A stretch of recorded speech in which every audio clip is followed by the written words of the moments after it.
चष्मा घाल दो, चष्मा.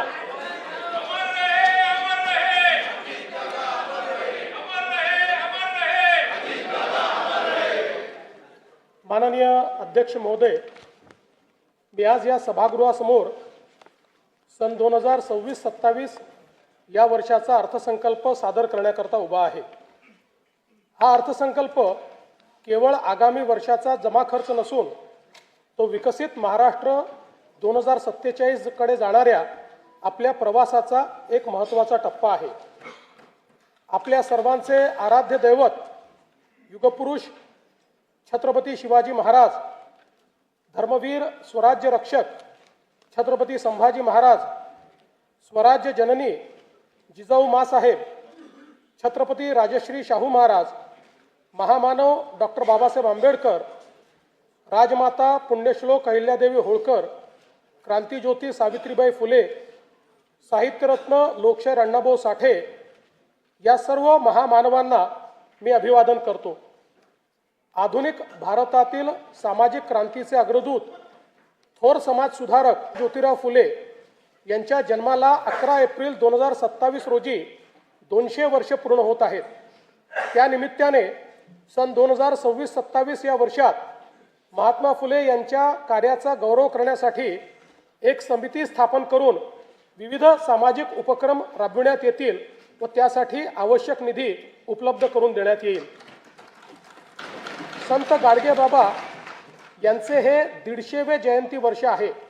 त्यानिमित्ताने संत गाडगेबाबा यांचे जन्मस्थळ, कर्मभूमी व अंतिम श्रद्धास्थान या ठिकाणांना एकत्रित जोडून संत गाडगेबाबा तीर्थक्षेत्र सर्किट विकसित करण्यात येईल. ग्रामीण भागाच्या सर्वसमावेशक विकासासाठी प्रमुख राज्यस्तरीय अभियाने एकत्रित करून संत गाडगेबाबा ग्राम समृद्धी अभियान राबविण्यात येईल. तसेच संत गाडगेबाबा उन्नत ग्राम योजनेअंतर्गत 75 गावांमध्ये कृत्रिम बुद्धिमत्तेच्या सहाय्याने नागरिकांचे जीवनमान उंचवण्यासाठी पथदर्शी प्रकल्प राबविण्यात येईल. भारतरत्न डॉक्टर बाबासाहेब आंबेडकर यांच्या महाड, जिल्हा रायगड येथील चौदार तळे सत्याग्रहाच्या शताब्दी वर्षानिमित्त तेथील पायाभूत सोयी सुविधांकरता विकास आराखडा तयार करण्यात येईल. महात्मा फुले, संत गाडगेबाबा व डॉक्टर बाबासाहेब आंबेडकर या महामानवांच्या स्मृतीचे हे विशेष वर्ष लक्षात घेता सन 2026-27 हे वर्ष सामाजिक समता व समरसता वर्ष म्हणून साजरे करण्यात येईल. त्यांच्या कार्याचा गौरव करून विविध सामाजिक उपक्रम राबविण्यासाठी आवश्यक निधी उपलब्ध करून देण्यात येईल. हिंदुहृदय सम्राट बाळासाहेब ठाकरे यांच्या जन्मशताब्दी वर्षपूर्ती निमित्त मी त्यांना अभिवादन करतो.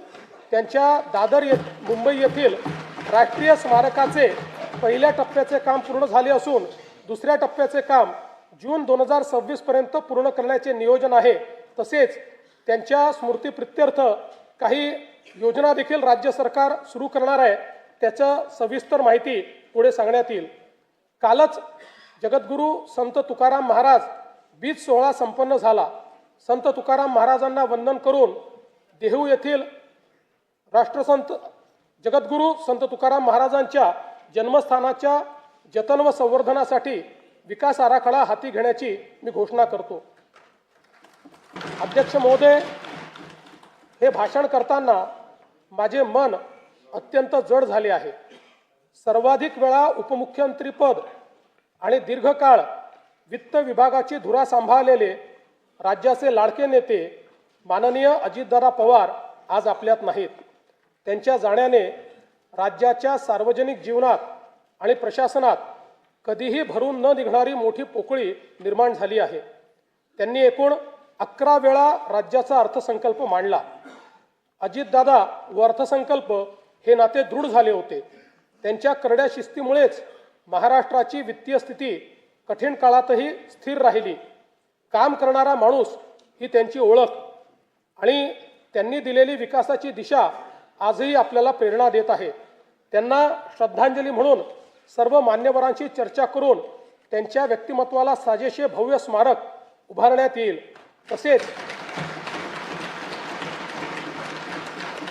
तसेच त्यांच्या नावे गतिमान नागरी सेवा पुरस्कार देण्यात येईल असे मी जाहीर करतो. दिवंगत अजितदादांच्या स्मृतींना आजचा हा अर्थसंकल्प मी समर्पित करतो. स्थानिक स्वराज्य संस्थांच्या निवडणुकीत जनतेने महायुतीवर अभूतपूर्व विश्वास दाखवला, त्याबद्दल मी तमाम जनतेचे आभार मानतो.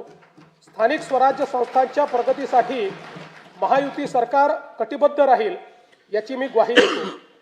16व्या केंद्रीय वित्त आयोगाने केलेल्या शिफारसीनुसार पुढील 5 वर्षांमध्ये राज्यासाठी भरीव निधी प्राप्त होणार असून आपत्ती व्यवस्थापनासाठी केंद्र शासनाने वाढीव निधी देण्याबाबत राज्याची मागणी मान्य केली. याबद्दल मी भारताचे प्रधानमंत्री श्री नरेंद्र मोदीजी यांचे मनपूर्वक आभार मानतो. राज्य शासनाने देखील 6व्या वित्त आयोगाची स्थापना केली होती. या वित्त आयोगाने विहित वेळेमध्ये आपला अहवाल सादर केला. याकरिता आयोगाचे अध्यक्ष व सदस्य यांचे मी अभिनंदन करतो व त्यांना धन्यवाद देतो. हा अहवाल कृती अहवालासह माननीय राज्यपालांच्या मान्यतेनंतर पुढील अधिवेशनात सभागृहाच्या पटलावर ठेवण्याची कारवाई करण्यात येईल. आयोगाच्या शिफारसींचा अभ्यास करून प्रशासकीय सुधारणा व आर्थिक विकेंद्रीकरणाच्या माध्यमातून स्थानिक स्वराज्य संस्था सक्षम करण्याची कारवाई करण्यात येईल. 1 फेब्रुवारी 2026 रोजी केंद्र शासनाने युवा केंद्रित अर्थसंकल्प सादर केला. त्यात महाराष्ट्रातील पायाभूत सुविधांचा वेगाने विकास करण्याकरता भरीव अर्थसहाय्य केले आहे. मुंबई पुणे व पुणे हैदराबाद या प्रस्तावित जलदगती रेल्वे प्रकल्पांमुळे सकल राज्य उत्पादनात मोठी वाढ होण्यास मदत होणार आहे.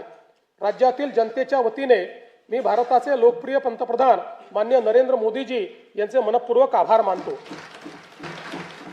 महाराष्ट्र हे देशाचे आर्थिक इंजिन असल्याने विकसित भारत 2047 च्या स्वप्नपूर्तीत आपला वाटा सर्वात मोठा असेल. राज्याची अर्थव्यवस्था सन 2047 पर्यंत $5 ट्रिलियन करणे हे राज्याचे मुख्य ध्येय आहे. या ध्येयाची पूर्तता करण्याच्या दृष्टीने विकसित महाराष्ट्र 2047 चे विजन डॉक्युमेंट जाहीर करण्यात आले आहे.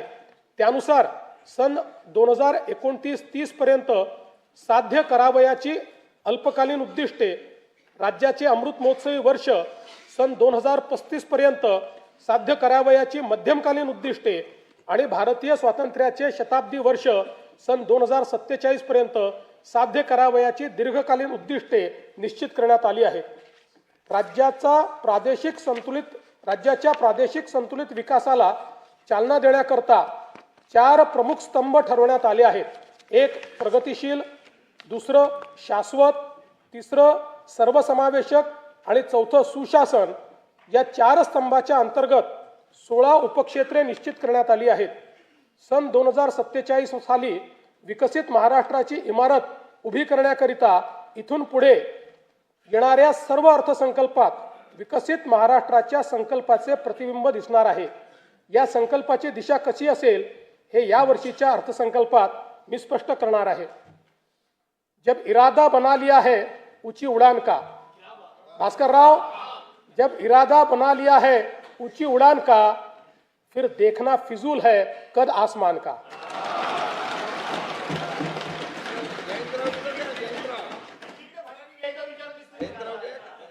स्तंभ पहिला प्रगतिशील महाराष्ट्र, उपक्षेत्र पहिले कृषी संलग्न क्षेत्र आणि ग्रामीण विकास.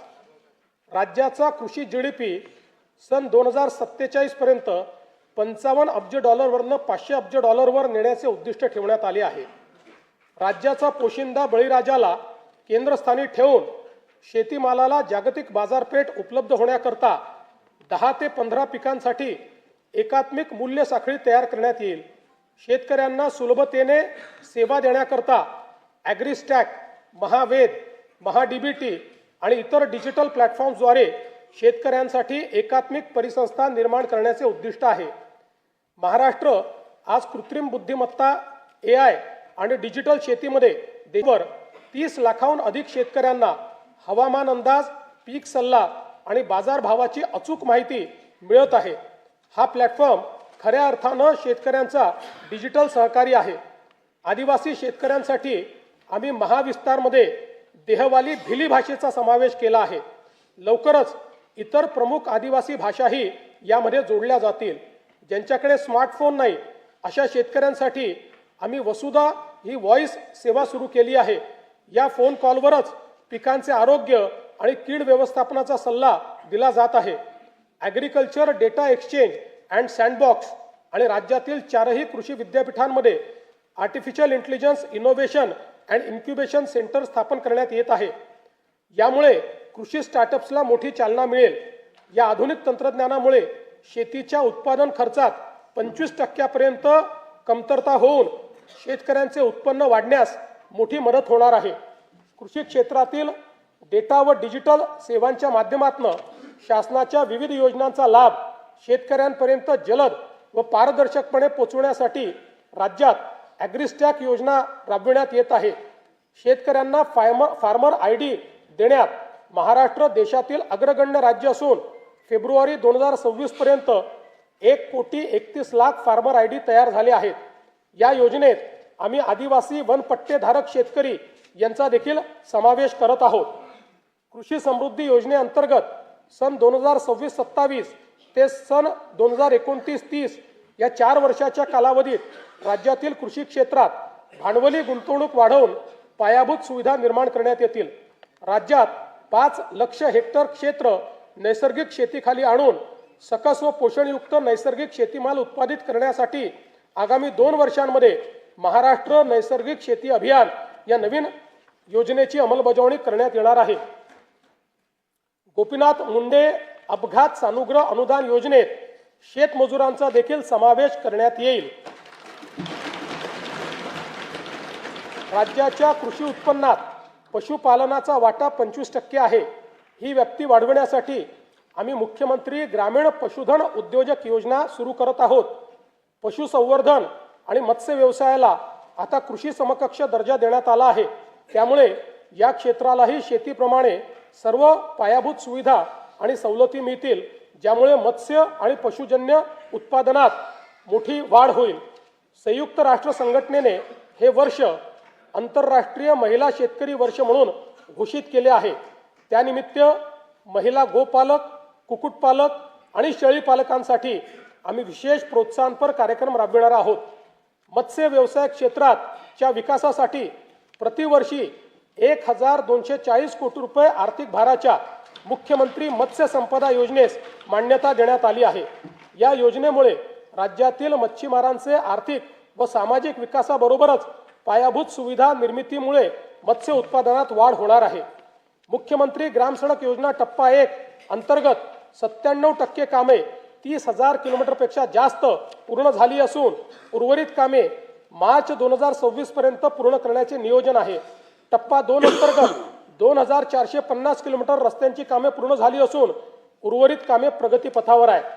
आता आम्ही टप्पा 3 घोषित करत असून त्या अंतर्गत 23,000 किलोमीटर लांबीचे रस्ते व पुलांची कामे हाती घेण्यात येतील।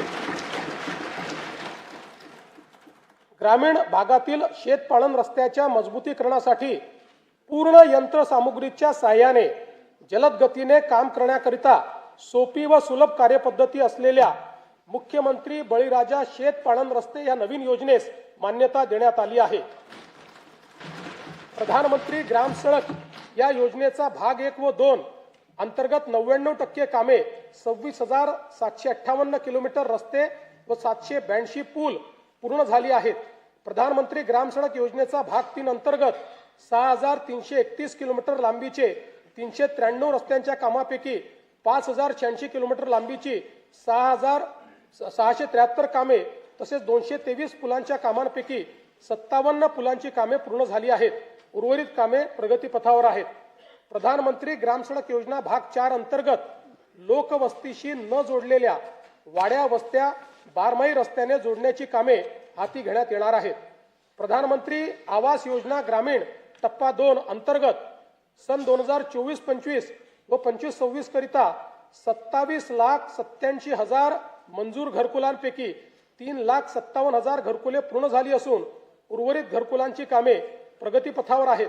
या योजनेअंतर्गत आतापर्यंत 33,410 कोटी रुपये इतका खर्च करण्यात आला आहे।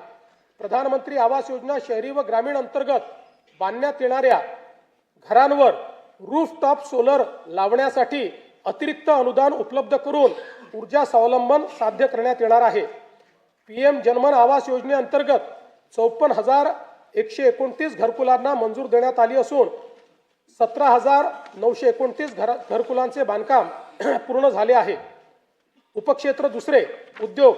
राज्यातील उद्योग क्षेत्राचे स्थूल उत्पन्न सन 2047 पर्यंत 123 अब्ज डॉलरवरून 1500 अब्ज डॉलरपर्यंत वाढविण्याचे उद्दिष्ट आहे। त्याकरिता उच्च क्षमता असलेल्या क्षेत्रांकरिता मूल्य साखळी निर्माण करणे, प्रत्येक उदयोन्मुख जिल्ह्यात मोठे औद्योगिक समूह उभारण्यात येणार आहेत। तसेच सूक्ष्म लघु व मध्यम उद्योगासाठी अर्थसहाय्य देऊन महाराष्ट्र हे जागतिक उत्पादनाचे केंद्र बनविण्यात येणार आहे। राज्याचे नवीन औद्योगिक गुंतवणूक व सेवा धोरण 2025 जाहीर करण्यात आले आहे। 2047 पर्यंत उद्योग क्षेत्राचा स्थूल राज्य उत्पन्नातील वाटा 30% नेण्याचे आमचे ध्येय आहे। यासाठी इन्व्हेस्ट महाराष्ट्र हा एकसंघ डिजिटल प्लॅटफॉर्म विकसित केला जात आहे। थेट परकीय गुंतवणुकीत महाराष्ट्र देशात अव्वल आहे। राज्यात प्रत्येक जिल्ह्यात सूक्ष्म लघु व मध्यम उद्योग केंद्रे स्थापन केली जातील। या धोरणातून सुमारे 50 लाख प्रत्यक्ष रोजगार निर्माण होईल। याकरिता सूक्ष्म व लघु उद्योगासाठी आयुक्तालय व सेवा क्षेत्रासाठी आयुक्तालय स्थापन करण्याची मी घोषणा करीत आहे।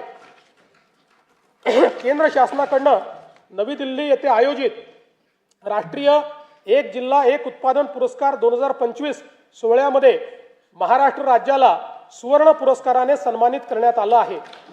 तसेच राज्यातील रत्नागिरी, नागपूर, अमरावती, अकोला व नाशिक या जिल्ह्यांना राष्ट्रीय पुरस्कार प्राप्त झाले आहेत। नीती आयोगाकडून जाहीर करण्यात आलेला निर्यात सिद्धता निर्देशांक 2024 यामध्ये महाराष्ट्र राज्याला प्रथम स्थान प्राप्त झाले आहे। महाराष्ट्र बांबू उद्योग धोरण 2025 जाहीर करण्यात आले आहे। या अंतर्गत 50,000 कोटीपेक्षा जास्त रकमेची गुंतवणूक आकर्षित करण्यात येणार असून 5 लाख प्रत्यक्ष आणि अप्रत्यक्ष रोजगार निर्माण करण्याचे उद्दिष्ट आहे। एशियाई विकास बँक अर्थसहाय्यित सुमारे 4,271 कोटी रुपयांच्या बांबू विकास प्रकल्पाअंतर्गत औष्णिक विद्युत प्रकल्पात बांबू बायोमासचा वापर वाढविणे तसेच GIS, ब्लॉकचेन, टिश्यू कल्चर इत्यादीच्या माध्यमातून बांबू मूल्य साखळीचा विकास करण्याचे नियोजन आहे। स्टील हब म्हणून उदयास येत असलेल्या गडचिरोली जिल्ह्यात लोह खनिजावर आधारित विशाल व अतिविशाल स्टील उद्योगांच्या माध्यमातून सुमारे 2,62,000 कोटी रुपये गुंतवणूक व 70,000 पेक्षा जास्त रोजगार निर्मिती अपेक्षित आहे। गडचिरोली जिल्ह्यातील खनिज संपत्तीची वाहतूक सुरळीत होण्याकरता आणि जिल्ह्याच्या विकासाला गती देण्याच्या दृष्टीने रस्ते विकास कार्यक्रम हाती घेण्यात आला आहे। तसेच जिल्ह्यातील जैवविविधता संवर्धनासाठी विशेष मोहीम हाती घेण्यात आली असून 5 कोटी वृक्ष लागवड करण्यात येते आहे। राज्यातील नवीन महाराष्ट्र रत्ने व आभूषणे धोरण 2025 जाहीर करण्यात आले आहे। या अंतर्गत 1 लाख कोटी रुपयाची गुंतवणूक व 5 लाख रोजगार निर्मिती करण्याचे उद्दिष्ट निश्चित करण्यात आले आहे। उपक्षेत्र तिसरे सेवा क्षेत्र। राज्यात सेवा क्षेत्राचे स्थूल उत्पन्न सन 2047 पर्यंत 312 अब्ज डॉलरवरून 3,000 अब्ज डॉलरपर्यंत नेण्याचे महत्त्वाकांक्षी उद्दिष्ट ठेवण्यात आले आहे। मुंबई आणि पुण्याला 50 अब्ज डॉलरचे मीडिया टेक आणि AVGC केंद्र बनवणे, 30 लाखाहून अधिक रोजगार निर्मिती करण्यासाठी जागतिक क्षमता केंद्र स्थापन करणे तसेच नव उपक्रम शहरांची उभारणी करण्याचे उद्दिष्ट ठेवण्यात आले आहे। महाराष्ट्र राज्याला ॲनिमेशन, गेमिंग आणि व्हिज्युअल इफेक्ट्स AVGC क्षेत्रात जगात अव्वल बनवण्यासाठी AVGC XR धोरण 2025 जाहीर केले आहे। याद्वारे राज्यात 295 पेक्षा जास्त स्टुडिओ, विशेष पार्क्स आणि स्टार्टअप्सला प्रोत्साहन दिले जाईल। मागील वर्षी केंद्र व राज्य शासन यांच्या संयुक्त विद्यमाने मुंबईत जागतिक दृकश्राव्य मनोरंजन परिषद वेव्स यशस्वीपणे संपन्न झाली। या क्षेत्रातील उच्च दर्जाच्या शिक्षणासाठी मुंबईमध्ये केंद्र सरकारच्या मदतीने Indian institute of creative technology सुरू करण्यात आली आहे। विकसित महाराष्ट्र 2047 या दृष्टिकोनाशी सुसंगत महाराष्ट्र जागतिक क्षमता केंद्र GCC धोरण 2025 तयार करण्यात आले आहे। मला सांगताना आनंद वाटतो की महाराष्ट्रातील पुणे हे GCC साठी देशातील सर्वाधिक पसंतीचे स्थान ठरत आहे। राज्यात या धोरणाच्या माध्यमातून 400 नवीन जागतिक क्षमता केंद्र स्थापन करण्यात येणार असून 4 लाख उच्च कुशल नोकरीच्या संधी निर्माण करण्याचे उद्दिष्ट आहे। उपक्षेत्र चौथे पर्यटन, राज्यात येणाऱ्या पर्यटकांची संख्या सन 2047 पर्यंत वार्षिक 16 कोटीहून 38 कोटीपर्यंत वाढवण्याचे उद्दिष्ट आहे। त्याकरिता मुंबई, सिंगापूर आणि दुबईमध्ये पर्यटन गुंतवणूक कक्ष सुरू करणे, खासगी गुंतवणूक आकर्षित करून जागतिक दर्जाची पर्यटन स्थळे व पर्यटन परिपथ विकसित करणे, तसेच प्रवास 100% डिजिटाइज करून पर्यटन परिसंस्था निर्माण करण्याचे उद्दिष्ट ठेवण्यात आले आहे। महाराष्ट्र पर्यटन विकास महामंडळाच्या सुवर्ण महोत्सवी वर्षानिमित्त निवडक 50 पर्यटन स्थळी पायाभूत सुविधा अत्याधुनिक करण्यासाठी प्रादेशिक पर्यटन विकास योजनेतून प्राधान्याने निधी उपलब्ध करून देण्यात येईल। सातारा जिल्ह्यातील सह्याद्री पर्वत रांगांमध्ये वसलेला वासोटा किल्ला हा छत्रपती शिवाजी महाराजांच्या शौर्याचे आणि रणनीतीचे प्रतीक आहे। पर्यटकांच्या सुरक्षित, सुलभ व पर्यावरणपूरक प्रवेशाकरता मुनावळे ते वासोटा किल्ला रोपवे प्रकल्प करण्याचे नियोजित करण्यात आले आहे। नाशिक येथे रामकाल पथ विकास प्रकल्पाअंतर्गत करण्यात येणारी कामे प्रगतीपथावर आहेत। राज्यातली तिसरी चित्रनगरी नवरगाव तालुका रामटेक जिल्हा नागपूर येथे विकसित करण्यात येणार आहे। रामटेक येथे रामसृष्टी व कालिदास सृष्टी उभारण्यात येईल। तसेच महाकवी कालिदास यांचे जीवनचरित्र सर्वसामान्य जनतेला व नवीन पिढीला कळावे याकरिता चित्रपट निर्मितीसाठी आवश्यक ते सहकार्य केले जाईल। देशातील एकूण 12 ज्योतिर्लिंगांपैकी राज्यात असलेल्या 5 ज्योतिर्लिंगांच्या तीर्थक्षेत्र विकास आराखड्याची प्रभावी व तात्काळ अंमलबजावणी करण्यासाठी भारतीय प्रशासकीय सेवेतील 5 वरिष्ठ अधिकाऱ्यांकडे नियमित आढावा, समन्वय व नियंत्रण करण्याची जबाबदारी सोपवण्यात आली आहे। पंढरपूर मंदिर विकास आराखड्याच्या पहिल्या टप्प्यातील कामे पूर्णत्वाच्या मार्गावर असून पुढील विकास कामांचे नियोजन प्रगतीत आहे। महानुभाव पंथीयांच्या विविध धार्मिक स्थळांच्या ठिकाणी पायाभूत सुविधांचा विकास करण्याची कामे प्रगतीपथावर असून त्याकरिता आवश्यक निधी उपलब्ध करण्यात येईल। स्तंभ दुसरा शाश्वत, उपक्षेत्र पहिले शाश्वत शहरी विकास 2047 पर्यंत राज्याची नागरी लोकसंख्या 70% होणार असून स्थूल राज्य उत्पन्नात या घटकाचे 75 ते 80% योगदान असणार आहे। राज्यात शाश्वत शहरी विकास करण्याकरता 10 पेक्षा जास्त सक्षम प्रादेशिक विकास प्राधिकरणे स्थापन करणे, 50 पेक्षा अधिक सुनियोजित बहुउपयोगी शहरी समूह विकसित करणे, वाहतूक केंद्रित विकास तसेच शहरी स्थानिक स्वराज्य संस्थांच्या सेवा 100% डिजिटाइज करण्याचे नियोजन आहे। मुंबई महानगर प्रदेशाची अर्थव्यवस्था 2030 पर्यंत 140 अब्ज डॉलरवरून 300 अब्ज डॉलर पर्यंत नेण्याचे उद्दिष्ट ठेवण्यात आले आहे। वडाळा येथे जागतिक दर्जाचे स्टार्टअप आणि इनोव्हेशन हब स्थापन करण्यासाठी 130 एकर जमीन वाटप करण्यात आली आहे। मुंबई अहमदाबाद बुलेट ट्रेन मार्गातील ठाणे ते तलासरी मधील 3 स्थानकाचे काम 2027 अखेर पूर्ण होणार आहे। बुलेट ट्रेन प्रकल्पाद्वारे निर्माण होणाऱ्या आर्थिक मूल्याचा फायदा घेण्यासाठी विरार, बोईसर आणि ठाणे बुलेट ट्रेन स्थानकाभोवतीच्या क्षेत्राच्या विकासाकरता बृहद आराखडा तयार करण्यात येईल। अटल बिहारी वाजपेयी शिवडी नावासेवा अटल सेतू परिसरात तिसरी मुंबई 3.0 विकसित करण्यात येईल। या अंतर्गत कर्नाळा साई चिरनेर, रायगड पेण आणि नवी मुंबई आंतरराष्ट्रीय विमानतळ अधिसूचित क्षेत्र ही ग्रीनफील्ड विकास केंद्रे म्हणून विकसित करण्याचे नियोजन आहे। वाढवण जिल्हा पालघर जवळ चौथी मुंबई विकसित करण्याचे नियोजित असून त्या अंतर्गत लॉजिस्टिक्स आणि वेअर हाऊसिंगसाठी विकास केंद्रे निर्माण करण्यात येतील। झोपडपट्टी पुनर्वसन प्राधिकरणामार्फत मुंबई महानगर प्रदेशातील 20 लाख झोपडपट्टी धारकांच्या घरांच्या पुनर्विकासासाठी तसेच भाडे तत्वावरील घरांसह 10 लाख परवडणारी घरे विकसित करण्यासाठी बृहद आराखडा तयार करण्यात येत आहे। मुंबई महानगर प्रदेशात नवीन बेकायदेशीर बांधकामे होणार नाहीत याची खात्री करण्यासाठी GIS आधारित मॅपिंगचा वापर करून नो न्यू स्लम फ्रेमवर्क विकसित करण्यात येणार आहे। सदर फ्रेमवर्क पुढे इतर शहरात देखील लागू करण्यात येईल।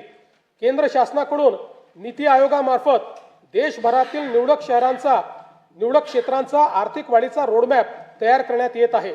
मुंबई महानगराच्या धर्तीवर पुणे, नाशिक, नागपूर व छत्रपती संभाजीनगर ग्रोथ हब प्रकल्पाचा विकास आराखडा तयार करण्यात येणार आहे। नागपूर शहराच्या आर्थिक वाढीला चालना देण्यासाठी नवीन नागपूर म्हणून व्यापार व वित्तीय केंद्र विकसित करण्यात येणार आहे। नागपूर शहराच्या विकास व विस्ताराला चालना देण्यासाठी नागपूर रिंग रोडला देखील मान्यता देण्यात आली आहे। उपक्षेत्र दुसरे, वाहतूक व माल पुरवठा व्यवस्थापन। राज्यात सन 2047 पर्यंत प्रवासी व माल वाहतुकीकरता सलग संपर्क जाळे निर्माण करण्यासाठी 1200 किलोमीटर लांबीचे मेट्रो मार्ग तसेच 6000 किलोमीटरपेक्षा जास्त द्रुतगती मार्ग विकसित करण्याचे नियोजन आहे। मुंबई, पुणे व नागपूर शहरामध्ये एकूण 490 किलोमीटर लांबीच्या मेट्रो मार्गिका उभारण्याचे काम हाती घेण्यात आले असून त्यापैकी 173 किलोमीटर लांबीच्या मार्गिका वाहतुकीसाठी खुल्या करण्यात आल्या आहेत। तसेच आगामी वर्षात 50 किलोमीटर लांबीच्या मार्गिका वाहतुकीसाठी खुल्या करण्याचे नियोजन आहे। सन 2029 पर्यंत आणखी 165 किलोमीटर लांबीच्या मेट्रो मार्गिका या सुरू करण्यात येणार आहेत। वडाळा ते gateway of India Mumbai metro मार्गिका 11 हा 23,487 कोटी रुपये किमतीचा पूर्णतः भूमिगत प्रकल्प हाती घेण्यात आला आहे। या प्रकल्पाचा विस्तार धारावी पुनर्वसन प्रकल्पातून पुढे वांद्रे उपनगरीय स्थानक व वांद्रे टर्मिनस पर्यंत करण्याचे नियोजन आहे। मुंबई विमानतळ आणि नवी मुंबई विमानतळ यांना जोडणारा मुंबई मेट्रो मार्ग 8 हा 22,862 कोटी रुपये किमतीचा प्रकल्प हाती घेण्यात येणार आहे। तळोजा ते खांदेश्वर नवी मुंबई मेट्रो मार्ग 2 या 5,575 कोटी रुपये किमतीच्या प्रकल्पामुळे नवी मुंबई विमानतळापर्यंत वाहतूक व्यवस्थेत लक्षणीय सुधारणा होईल।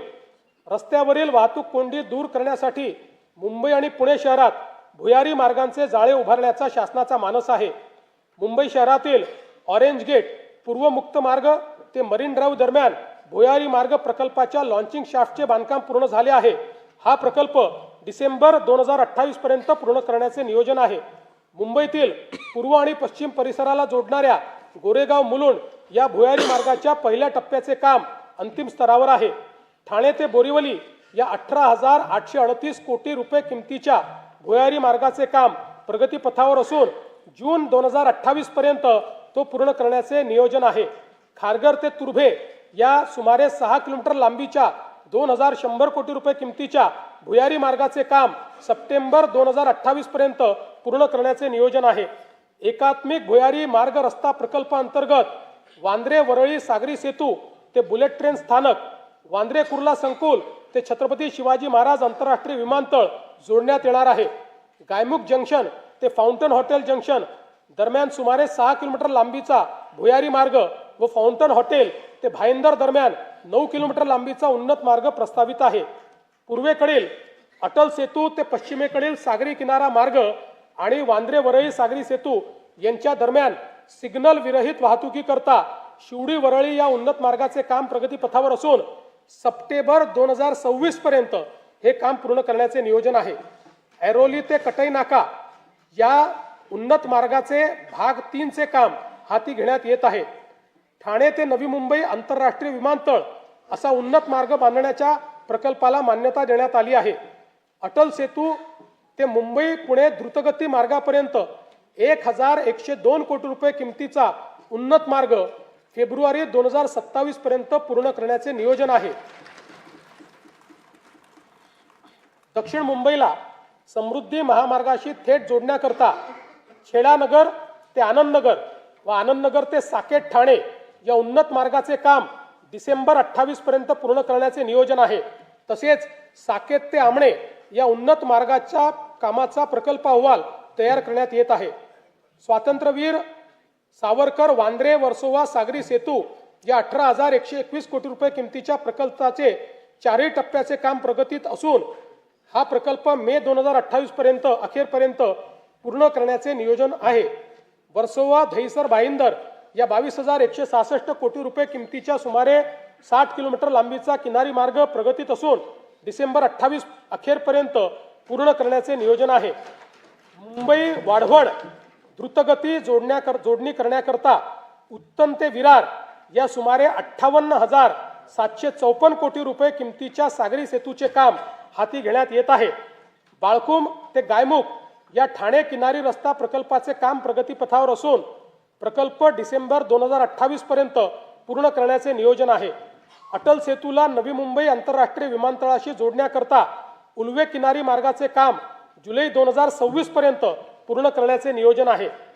पनवेल ते कर्जत या 2,782 कोटी रुपये किमतीच्या प्रकल्पाचे काम अंतिम टप्प्यात असून तो लवकरच वाहतुकीसाठी खुला करण्याचे नियोजन आहे. मुंबई नागरी परिवहन प्रकल्प 3B या 14,907 कोटी रुपये किमतीच्या कामास मान्यता देण्यात आली असून त्यात राज्य शासनाचा 50% आर्थिक सहभाग आहे. या प्रकल्पाअंतर्गत बदलापूर कर्जत, आसनगाव ते कसारा, पनवेल ते वसई या दरम्यान सुमारे 69 किलोमीटर लांबीचे नवीन उपनगरीय रेल्वे कॉरिडॉर प्रस्तावित आहेत. पुणे लोणावळा 3ऱ्या व 4थ्या रेल्वे मार्गिकेच्या 5,100 कोटी रुपये किमतीच्या प्रकल्पास मान्यता देण्यात आली आहे. या प्रकल्पाचा पिंपरी चिंचवड, आकुर्डी आणि तळेगाव या औद्योगिक पट्ट्यांना थेट लाभ होईल. पुणे महानगर मेट्रो रेल्वे प्रकल्प टप्पा 2 मधील खडकवासला स्वारगेट, हडपसर खराडी मेट्रो मार्गिकेच्या उपमार्गिका हडपसर ते लोणी काळभोर आणि हडपसर बस डेपो ते सासवड रोड या प्रकल्पास मान्यता देण्यात आली आहे. पुण्यातील रामवाडी ते वाघोली दरम्यान 11 किलोमीटर लांबीच्या मेट्रो प्रकल्पास देखील मान्यता देण्यात आली आहे. येरवडा ते कात्रज आणि हिंजवडी ते सिंहगड रोड या 54 किलोमीटर दुहेरी भुयारी मार्गाचा व्यवहार्यता अहवाल तयार करण्यात येत आहे. राज्यातील विविध रेल्वे प्रकल्पांसाठी 50% राज्य हिश्श्यासाठी आवश्यक निधी उपलब्ध करून देण्यात आला आहे. महाराष्ट्र अमृतकाल रस्ते विकास योजना 2025 ते 47 अंतर्गत राज्यातील रस्त्यांचा टप्प्याटप्प्याने विकास केला जाईल. या योजनेत 6,272 किलोमीटरचे द्रुतगती मार्ग, 14,919 किलोमीटरचे राज्य व जिल्हा मार्ग तसेच 4,247 किलोमीटरचे पर्यटन परिपथ समाविष्ट आहेत. ही योजना महाराष्ट्राला $5 ट्रिलियन अर्थव्यवस्थेकडे नेण्यासाठी महत्त्वाची ठरणार आहे. पवनार जिल्हा वर्धा ते पत्रादेवी जिल्हा सिंधुदुर्ग या शक्तीपीठ महामार्गाच्या कोल्हापूर व सिंधुदुर्ग जिल्ह्यातील सुधारित संरेखनास मान्यता देण्यात आली असून भूसंपादनाची कारवाई अंतिम टप्प्यात आहे. कल्याण जिल्हा ठाणे ते लातूर पर्यंत ग्रीनफील्ड द्रुतगती महामार्ग उभारण्याचे प्रस्तावित असून त्याच्या संरेखनाची कारवाई सुरू आहे. राज्यातील 1,000 पेक्षा अधिक लोकसंख्या असलेल्या महत्त्वाचं आहे राज्यातील 1,000 पेक्षा अधिक लोकसंख्या असलेल्या गावांना कॉन्क्रीट रस्त्याने जोडण्यात येईल असे मी घोषित करत आहे. त्यासाठी एशियाई विकास बँकेच्या सहाय्याने 4,500 कोटी रुपये किमतीचा कार्यक्रम राबविण्यात येणार आहे. राज्यातील पूर्व विभागातील नैसर्गिक खनिज संपत्तीने समृद्ध असलेल्या भागाचा सर्वांगीण विकासाच्या दृष्टीने नागपूर गोंदिया, भंडारा गडचिरोली, नागपूर चंद्रपूर या प्रवेश नियंत्रित शीघ्र संचार द्रुतगती महामार्गांच्या कामास मान्यता देण्यात आली आहे. वाढवण बंदराला देखील समृद्धी महामार्गाने जोडण्याकरता तवा ते भरवीर माल वाहतूक कॉरिडॉरच्या कामास मान्यता देण्यात आली आहे.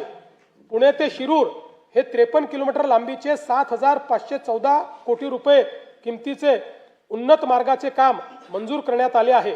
तळेगाव चाकण हा 6,499 कोटी रुपये किमतीचा 25 किलोमीटर लांबीचा उन्नत मार्ग व चाकण शिक्रापूर या 5,232 कोटी रुपये किमतीच्या 28 किलोमीटर लांबीच्या रस्त्याच्या 6 पदरीकरणाची कामे हाती घेण्यात आली आहेत. पुणे ते छत्रपती संभाजीनगर जलद व सुलभ प्रवासासाठी शिरूर ते छत्रपती संभाजीनगर या 192 किलोमीटर लांबीच्या 14,886 कोटी रुपये किमतीच्या ग्रीनफील्ड महामार्गाचा प्रकल्प अहवाल तयार करण्यात येत आहे. छत्रपती संभाजीनगर विमानतळ ते वाळुंज MIDC दरम्यान उन्नत मार्गाचे काम 2 टप्प्यामध्ये करण्यात येईल. हडपसर यवत या 5,262 कोटी रुपये किमतीच्या 31.50 किलोमीटर लांबीच्या 6 पदरी रस्त्याचे काम हाती घेण्यात आले आहे. नवी मुंबई आंतरराष्ट्रीय विमानतळावरून देशांतर्गत विमानसेवा 25 डिसेंबर 2025 पासून सुरू झाली आहे. छत्रपती संभाजीराजे आंतरराष्ट्रीय विमानतळ पुरंदर पुणेकरिता विशेष हेतू प्राधिकरणाची स्थापना करण्यास मान्यता देण्यात आली असून भूसंपादनाची प्रक्रिया अंतिम टप्प्यात आहे.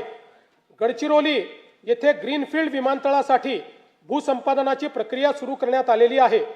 लातूर, बारामती व अमरावती येथील विमानतळाच्या ठिकाणी रात्रीच्या उड्डाणाकरता सुविधा उपलब्ध करून देण्यात येणार आहे. शिर्डी, नाशिक, छत्रपती संभाजीनगर, अमरावती, अकोला, रत्नागिरी, यवतमाळ व कराड विमानतळांच्या विस्तारीकरणाची कामे सुरू करण्यात येत आहेत. मुंबई महानगर प्रदेशातील वाढत्या वाहतूक कोंडीला पर्यायी पर्यावरणपूरक व स्वस्त उपाय म्हणून सध्याचे जलमार्गांचे 125 किलोमीटरचे जाळे 340 किलोमीटरपर्यंत विस्तारण्यात येणार आहे. त्यामुळे सध्या वार्षिक 1,60,00,000 असलेली प्रवासी संख्या 2031 पर्यंत 7,39,00,000 वाढेल. यासाठी 21 विद्यमान जलमार्गावरील 20 टर्मिनलचे अद्ययावतीकरण आणि 11 नवीन जलमार्गावर 24 टर्मिनलची निर्मितीसाठी 6,600 कोटी रुपयाचा खर्च अपेक्षित आहे. मुंबईमधील रेडिओ क्लब येथील नवीन जेटी प्रकल्प डिसेंबर 2027 पर्यंत पूर्ण करण्याचे नियोजन आहे. देशातील सर्वात मोठे बंदर म्हणून उदयास येत असलेल्या पालघर जिल्ह्यातील वाढवण बंदर प्रकल्पाकरिता राज्य हिस्सा म्हणून आवश्यक निधी टप्प्याटप्प्याने उपलब्ध करून देण्यात येणार आहे. मच्छीमारांच्या अडचणी व गरजा लक्षात घेता पालघर जिल्ह्यातील सातपाटी येथे आधुनिक मत्स्य बंदर विकसित करण्याचा प्रकल्प हाती घेण्यात आला आहे. या प्रकल्पामुळे बोटींसाठी सुरक्षित थांबा, वादळी वाऱ्यापासून संरक्षण आणि आधुनिक सोयी सुविधा उपलब्ध होणार असून त्याद्वारे मत्स्य उत्पादनात भरीव वाढ होणार आहे. वाढवण बंदर प्रकल्पातून 12 लाखाहून अधिक थेट रोजगार निर्मिती होणार आहे. वाढवणच्या आसपासच्या सुमारे 44 गावामधील स्थानिक तरुणांना रोजगार देण्यासाठी वाढवण बंदर कौशल्य विकास कार्यक्रम राबविण्यात येत आहे. राज्य शासनाने महाराष्ट्र राज्य जहाज बांधणी, जहाज दुरुस्ती व जहाज पुनर्वापर धोरण 2025 जाहीर केले आहे. या धोरणाअंतर्गत मरीन शिपयार्ड क्लस्टर विकसित करण्यात येणार असून ग्रीनफील्ड जहाज बांधणी क्लस्टर प्रकल्पासाठी आवश्यक तरतूद करण्यात येणार आहे. उपक्षेत्र 3 ऊर्जा आणि शाश्वतता सन 2047 पर्यंत 75% स्वच्छ ऊर्जा मिळवण्याचे राज्याचे उद्दिष्ट आहे. यासाठी राज्यात सौर, पवन आणि हरित हायड्रोजन प्रकल्पांना चालना दिली जात आहे.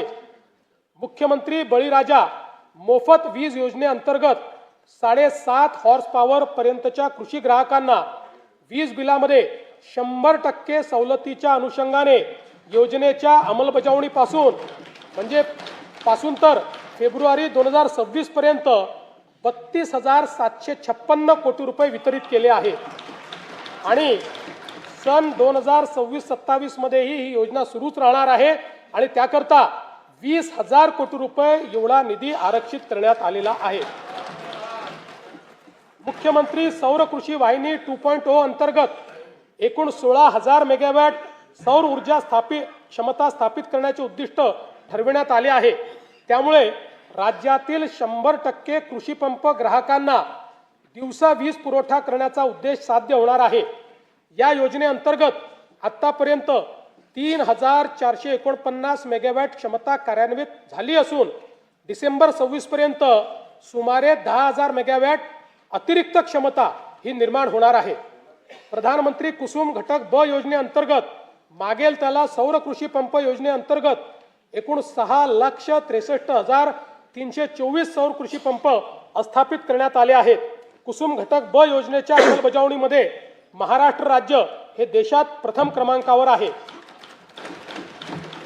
मला सांगण्यास आनंद वाटतो की मागेल त्याला सौर कृषी पंप योजनेअंतर्गत डिसेंबर 2025 या एकाच महिन्यात 45,911 इतके सौर कृषी पंप बसवून महाराष्ट्र राज्याची गिनीज बुक ऑफ वर्ल्ड रेकॉर्डमध्ये नोंद झाली आहे.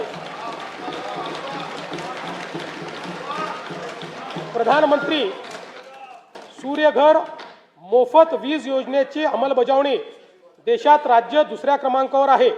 आतापर्यंत 4,57,000 घरगुती ग्राहकांनी 1,735 मेगावॅट पेक्षा जास्त क्षमतेचे रूफटॉप सोलर स्थापित केले आहेत। या ग्राहकांना 3,200 कोटी रुपये सबसिडीचा लाभ देण्यात आलेला आहे। 0 ते 100 युनिट वीज वापरणाऱ्या ग्राहकांसाठी स्वयंपूर्ण महाराष्ट्र आवासीय रूफटॉप सोलर योजना स्मार्ट योजना मंजूर केली आहे। या योजनेत 5 लाख लाभार्थ्यांसाठी 635 कोटी रुपयांचे अनुदान राज्य शासन देणार आहे। राज्याची पुढील 10 वर्षाची स्वच्छ व पर्यावरणपूरक ऊर्जेची गरज विचारात घेता महाराष्ट्र नवीनीकरणीय ऊर्जा आणि ऊर्जा साठवणूक धोरण 2025 ते 35 जाहीर करण्यात आले आहे। त्या अंतर्गत सन 2029 पर्यंत 50% आणि 35 पर्यंत 65% हरित ऊर्जा प्राप्त करून घेण्याचे उद्दिष्ट आहे। या धोरणामुळे राज्यात 3 लाख कोटी रुपयाची गुंतवणूक अपेक्षित असून राज्याला वस्तू व सेवा कराच्या माध्यमातून 15,600 कोटी रुपयाचे उत्पन्न मिळणार आहे। उदंचन जलविद्युत प्रकल्प विकासनाच्या धोरणाअंतर्गत आतापर्यंत एकूण 55 उदंचन प्रकल्पांसाठी सामंजस्य करार करण्यात आले असून याद्वारे 78,215 मेगावॅट वीज निर्मिती अपेक्षित आहे। या प्रकल्पातून 4,16,000 कोटीची गुंतवणूक व 1,28,000 रोजगार निर्मिती होणार आहे। सध्या परिस्थितीत 6 प्रकल्पांचे काम सुरू झाले असून त्यातून 10,300 मेगावॅट क्षमता निर्माण होणार आहे। राष्ट्रीय वन धोरण 1988 अनुसार राज्याच्या एकूण भौगोलिक क्षेत्रापैकी किमान 33% क्षेत्र वन व वृक्ष आच्छादित असणे अपेक्षित आहे। पर्यावरण संवर्धन, हवामानाच्या बदलाशी लढा आणि ग्रामीण रोजगार निर्मिती या त्रिसूत्रीवर महाराष्ट्रातील हरित क्षेत्र वाढविण्यासाठी 300 कोटी वृक्ष लागवडीची मोहीम हाती घेण्यात येईल। उपक्षेत्र 4 पाणी व्यवस्थापन सन 2047 पर्यंत पाण्याची लागणारी गरज विचारात घेऊन ग्रामीण व शहरी भागात विहित मानकानुसार पाणी उपलब्धतेची सुनिश्चिती केली जाईल। प्रत्येक नागरी व ग्रामीण स्थानिक स्वराज्य संस्थेचे जललेखा परीक्षण करून शाश्वत पाणी वापर संस्था निर्माण करण्याचे उद्दिष्ट आहे। डिजिटल, प्रमाणित आणि ऑनलाईन जलसंपत्तीची माहिती प्राप्त होण्याकरता राज्य जल माहिती केंद्र स्थापन करण्यात येणार आहे। या केंद्राची इमारत नाशिक येथे प्रस्तावित असून या केंद्रासाठी एकूण 71 कोटी 20 लक्ष रुपये इतका खर्च अपेक्षित आहे। वैनगंगा नळगंगा नदीजोड योजनेच्या 94,968 कोटी रुपये किमतीच्या प्रकल्पास प्रशासकीय मान्यता देण्यात आली आहे। वैतरणा व उल्हास खोऱ्यातील 54 TMC अतिरिक्त पाणी गोदावरी खोऱ्यात वळवण्याचे प्रस्तावित असून सविस्तर प्रकल्प अहवाल तयार करण्याची कारवाई सुरू आहे। दमणगंगा वैतरणा गोदावरी नदीजोड प्रकल्पाच्या 13,497 कोटी रुपये किमतीच्या कामास प्रशासकीय मान्यता देण्यात आली आहे। नार पार गिरणा नदीजोड प्रकल्पाच्या 7,465 कोटी रुपये किमतीच्या कामास प्रशासकीय मान्यता देण्यात आली आहे। दमणगंगा एकदरे गोदावरी नदीजोड प्रकल्पाच्या एकूण 2,213 कोटी रुपयाच्या कामास मान्यता देण्यात आली आहे। बारामती व पुरंदर तालुक्यातील अवर्षण प्रवण भागातील क्षेत्रास पिण्यासाठी व सिंचनासाठी पाणी उपलब्ध करून देण्याकरता नीरा करहा नदीजोड प्रकल्प राबविण्यात येईल। कोल्हापूर व सांगली जिल्ह्यातील पूर व अन्य धोके निवारणासाठी जागतिक बँकेच्या सहाय्याने 2,240 कोटी रुपये किमतीचा महाराष्ट्र राज्य प्रतिसादक्षम विकास कार्यक्रम राबविण्यास मान्यता देण्यात आली आहे। या अंतर्गत कृष्णा खोऱ्यातले पुराचे पाणी भीमा खोऱ्यातील पश्चिम महाराष्ट्र व मराठवाड्यातील दुष्काळग्रस्त भागाकडे वळविण्याच्या कामाचा समावेश करण्यात आला आहे। हवामानाचा अंदाज व्यक्त करणाऱ्या अनेक संस्थांनी सन 2026 मध्ये अल निनोच्या संभाव्य प्रभावामुळे मान्सूनच्या पावसावर परिणाम होऊन दुष्काळ सदृश्य परिस्थिती निर्माण होण्याची शक्यता व्यक्त केली आहे। गंभीर आहे आपल्याकरता। या दृष्टीने पिण्याचे पाणी राखून ठेवणे तसेच जलयुक्त शिवार अभियान आणि जलसंधारण योजनाच्या माध्यमातून पाण्याचे संवर्धन व वैरण विकासाकरिता प्राधान्याने उपाययोजना करण्यात येत आहे। जागतिक बँकेच्या सहाय्याने राज्यातील शहरांमध्ये 5,860 कोटी रुपये किमतीचा महाराष्ट्र नागरी जलपुरवठा सांडपाणी व्यवस्थापन व पुनर्वापर प्रकल्प राबविण्याचे नियोजन आहे। या कार्यक्रमाअंतर्गत नागरी सांडपाण्यावर 100% प्रक्रिया करून प्रभावी पुनर्वापर करण्यात येणार आहे। स्तंभ तिसरा, सर्वसमावेशक उपक्षेत्र पहिले, सामाजिक न्याय व कल्याण। विजन डॉक्युमेंट 2047 द्वारे सर्वसमावेशक विकास साधताना समाजाच्या प्रत्येक घटकाच्या उन्नतीसाठी प्रयत्न करण्यात येत आहेत।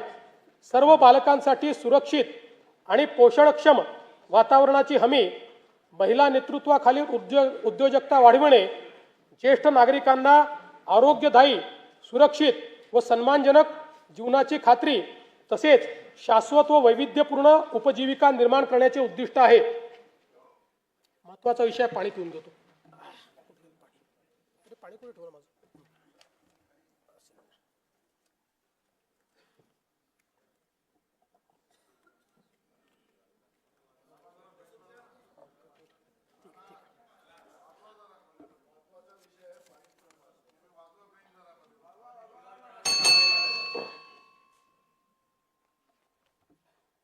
आम्ही राज्यातील शेतकऱ्यांसाठी कर्जमाफी योजना राबविण्याचे आश्वासन दिले होते। त्याकरिता समिती गठीत केली आहे। राज्यातील 30 सप्टेंबर 2025 रोजी पीक कर्ज थकीत असणाऱ्या पात्र शेतकऱ्यांना 2 लाख रुपयापर्यंत कर्जमाफी देणारी पुण्यश्लोक अहिल्यादेवी होळकर शेतकरी कर्जमाफी योजना मी आज जाहीर करीत आहे। नानाभाऊ, राज्यातील नानाभाऊंना ऐकायचं एक मिनिट। राज्यातील 30 सप्टेंबर 2025 रोजी पीक कर्ज थकीत असणाऱ्या पात्र शेतकऱ्यांना 2 लाख रुपयापर्यंत कर्जमाफी देणारी पुण्यश्लोक अहिल्यादेवी होळकर शेतकरी कर्जमाफी योजना मी आज जाहीर करत आहे। जे शेतकरी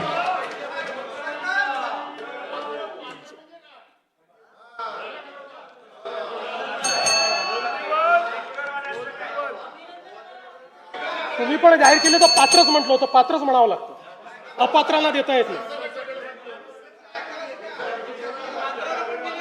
ऐका पुढे, अजून संपलं नाहीये। अरे अजून संपलं नाही, थांबा रे बाबा, शांत बसा, शांत बसा। जे शेतकरी कर्ज घेऊन नियमित परतफेड करतात अशा शेतकऱ्यांना प्रोत्साहन देण्याच्या हेतूने नियमित कर्ज परतफेड केलेली असल्यास अशा पात्र शेतकऱ्यांना 50,000 रुपयापर्यंत प्रोत्साहनपर लाभ देण्यात येईल।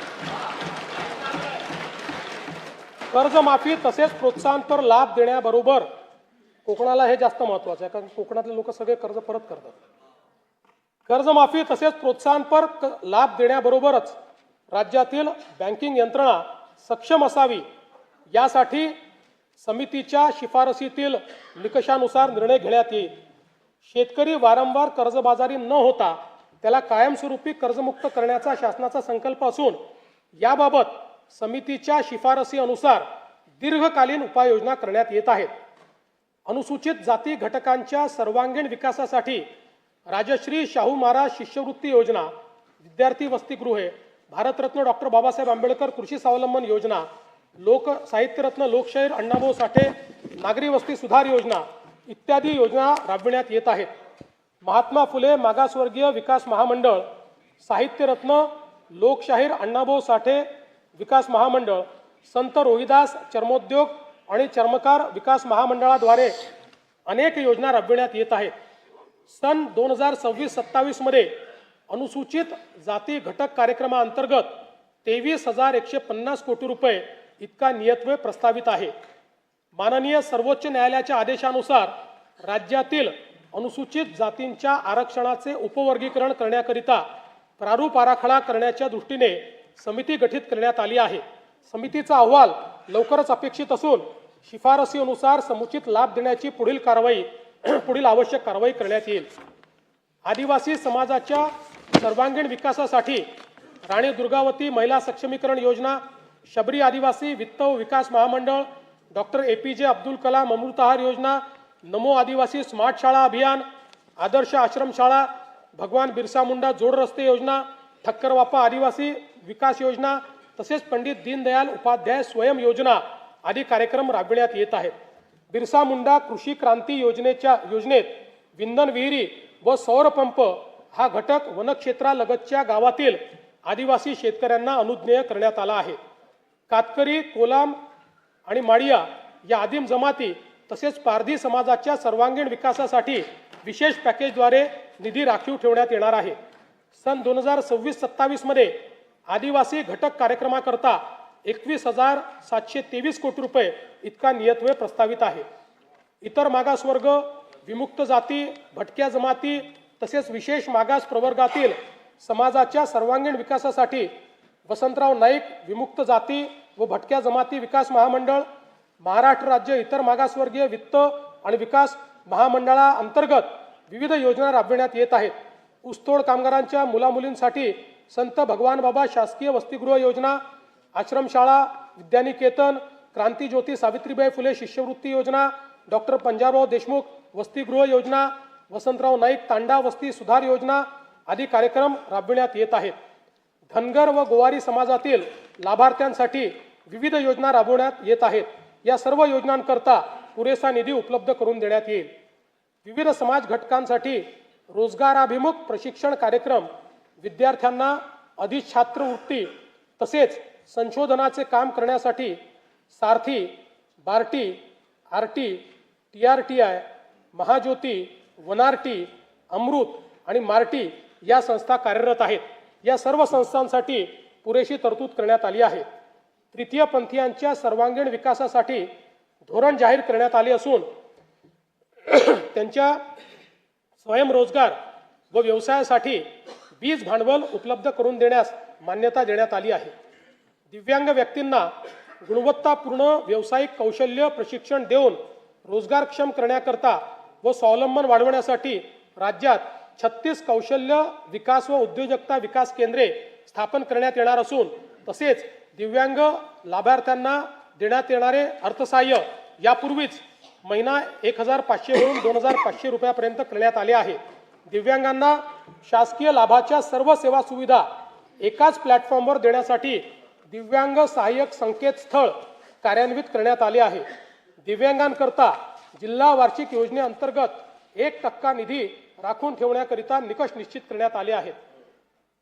केंद्र शासनाने जुने सर्व कामगार कायदे पुनर्रचित करून 4 नवीन कामगार संहिता अंमलात आणल्या आहेत. राज्यातील कामगारांचे हित जोपासण्याकरता या कामगार संहितांची राज्यात प्रभावीपणे अंमलबजावणी करण्यात येईल. राज्याच्या संतुलित, सर्वांगीण व गतिमान विकासासाठी आकांक्षित जिल्हा व आकांक्षित तालुका कार्यक्रमाचा राज्य योजनेअंतर्गत विस्तार करण्यात येत आहे. सध्याच्या गडचिरोली, नंदुरबार, धाराशिव व वाशिम या आकांक्षित जिल्ह्यांसोबत हिंगोली, जालना, पालघर, बीड व धुळे आणि परभणी या 6 नवीन आकांक्षित जिल्ह्यांचा समावेश करण्यात येईल. या 10 जिल्ह्यातील 77 तालुके तसेच उर्वरित जिल्ह्यातील 100 आकांक्षित तालुक्यांचा गतिमान विकास करण्यात येणार आहे. सिंधुदुर्ग व रत्नागिरी या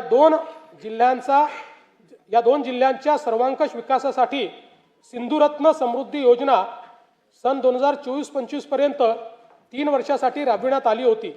पुढील 3 वर्षाकरता सिंधुरत्न समृद्ध योजना 2.0 प्रस्तावित करण्यात येत आहे. कोकण विभागातील साकव बांधणी व दुरुस्तीसाठी विशेष कार्यक्रम हाती घेण्यात येईल. येणाऱ्या 8 मार्च रोजीच्या जागतिक महिला दिनानिमित्त राज्यातील सर्व लाडक्या बहिणींना मी शुभेच्छा देतो. मुख्यमंत्री माझी लाडकी बहीण ही योजना अशीच सुरू राहणार आहे व या योजनेकरता आवश्यक ती भरीव तरतूद करण्यात आलेली आहे.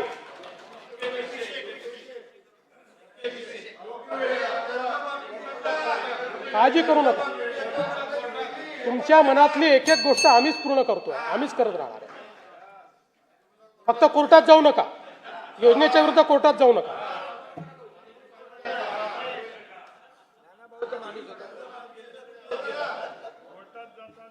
सध्या राज्यातील सर्व जिल्ह्यांमध्ये एकल महिलांचे सर्वेक्षण चालू असून ते पूर्ण झाल्यानंतर त्याचे उचित विश्लेषण करून एकल महिलांच्या कल्याणासाठी सुयोग्य धोरण आणले जाईल.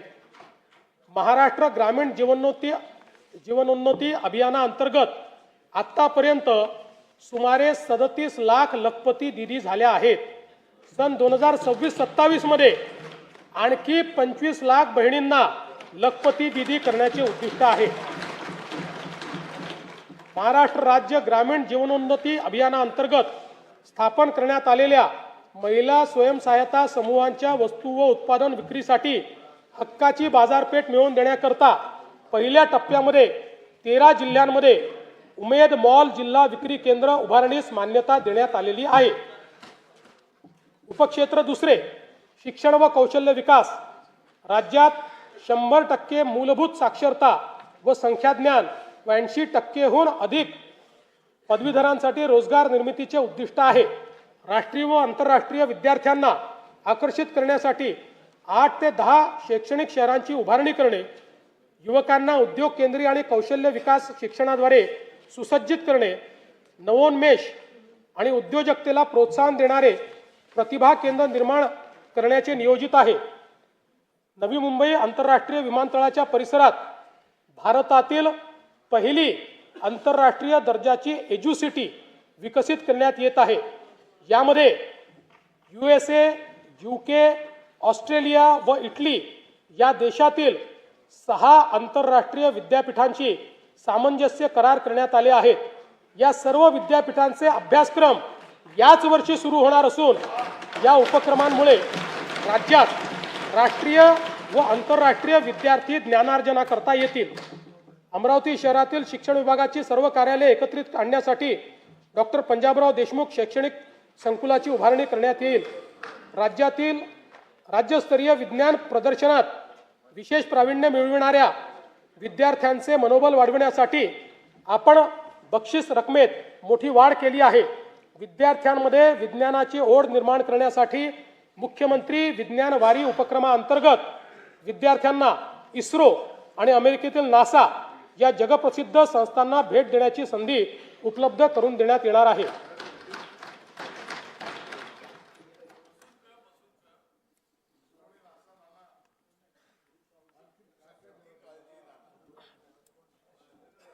जागतिक बँकेच्या सहकार्याने आपण दक्ष हा महत्त्वाकांक्षी प्रकल्प राबवत असून या अंतर्गत Mahima Maharashtra agency for holistic international mobility and advancement या संस्थेची स्थापना केली जाईल.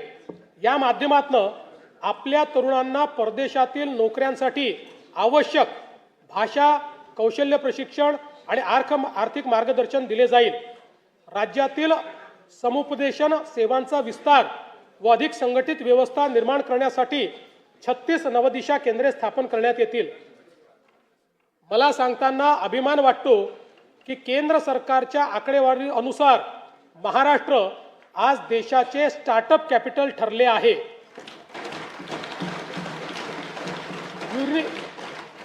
युनिकॉर्न्सच्या संख्येतही आपलेच राज्य देशात प्रथम क्रमांकावर आहे. राज्याला जागतिक केंद्र बनवण्यासाठी आम्ही नवीन स्टार्टअप व नाविन्यता धोरण 2025 जाहीर केले आहे.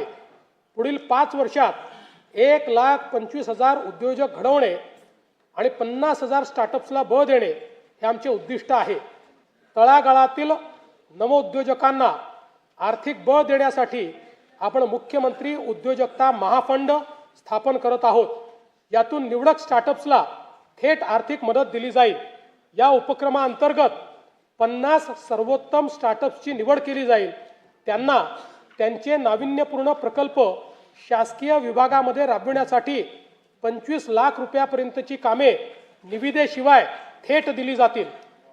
चर्मकला डिझाईन व उत्पादन अद्ययावत केंद्र बांद्रा मुंबई येथे स्थापन करण्याचे प्रस्तावित आहे. यामध्ये नाविन्यता आणि उद्योजकता केंद्रासह सर्व सुविधा असलेली बहुमजली इमारत बांधण्याचे प्रस्तावित आहे. आदिवासी जमातीतील युवांना नाविन्यतेवर आधारित उद्योजक आणि उद्योग निर्माते बनवण्यासाठी राज्यात Bharat innovation research startup for आत्मनिर्भरता म्हणजे बिरसा ही योजना राबविण्यास मान्यता देण्यात आली आहे. उपक्षेत्र तिसरे आरोग्य. सर्व स्तरावरील नागरिकांसाठी सुलभ, किफायतशीर व गुणवत्तापूर्ण आरोग्य सेवेची सुनिश्चिती करणे व त्याद्वारे राज्यातील नागरिकांचे सरासरी आयुर्मान वाढविणे यासाठी आरोग्य सेवांचा विस्तार करून ती शेवटच्या टप्प्यापर्यंत सर्व नागरिकांना पोहोचवण्याचे उद्दिष्ट आहे. विशेषज्ञ आरोग्य सेवा आणि संशोधनासाठी परिसंस्था म्हणून मेडिसिटीज स्थापन करण्याचे उद्दिष्ट आहे. प्राथमिक, द्वितीयक आणि तृतीयक आरोग्य सेवांचा विस्तार करण्याचे नियोजन आहे. ताणतणाव, जीवनशैलीजन्य आजार, मानसिक आरोग्य तसेच प्रतिबंधात्मक आरोग्य सेवेसाठी सातारा जिल्ह्यातील दरे परिसरात निसर्गोपचार केंद्र उभारण्यात येईल. तसेच मुंबई महानगर परिसरात वैदिक ज्ञान, संगीत, परंपरेवर आधारित वेलनेस उत्कृष्टता केंद्र विकसित करण्यात येईल.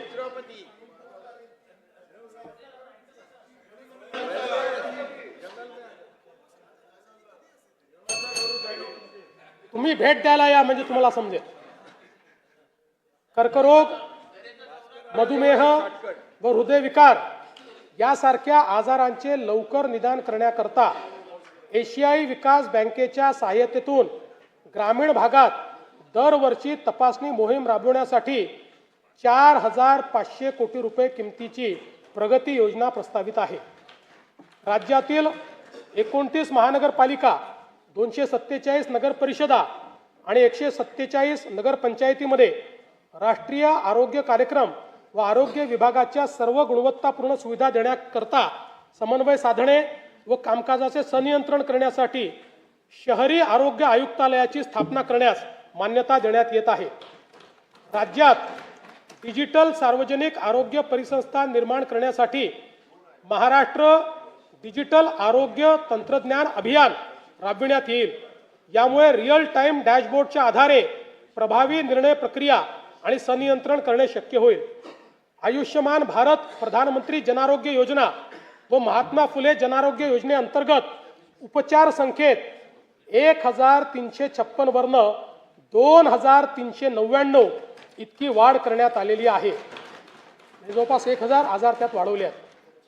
आणि अंगीकृत रुग्णालयाची संख्या 1,792 वरन 4,537 पर्यंत वाढवण्यात आली आहे. या योजनेअंतर्गत जास्त खर्च होणाऱ्या 9 प्रकारच्या अवयव प्रत्यारोपणाच्या उपचारासाठी 22 लक्ष रुपयेपर्यंतची रक्कम राज्य आरोग्य हमी सोसायटीच्या निधीतून देण्यास मान्यता देण्यात आलेली आहे. 22 लक्ष रुपयेपर्यंत राज्य सरकार देईल.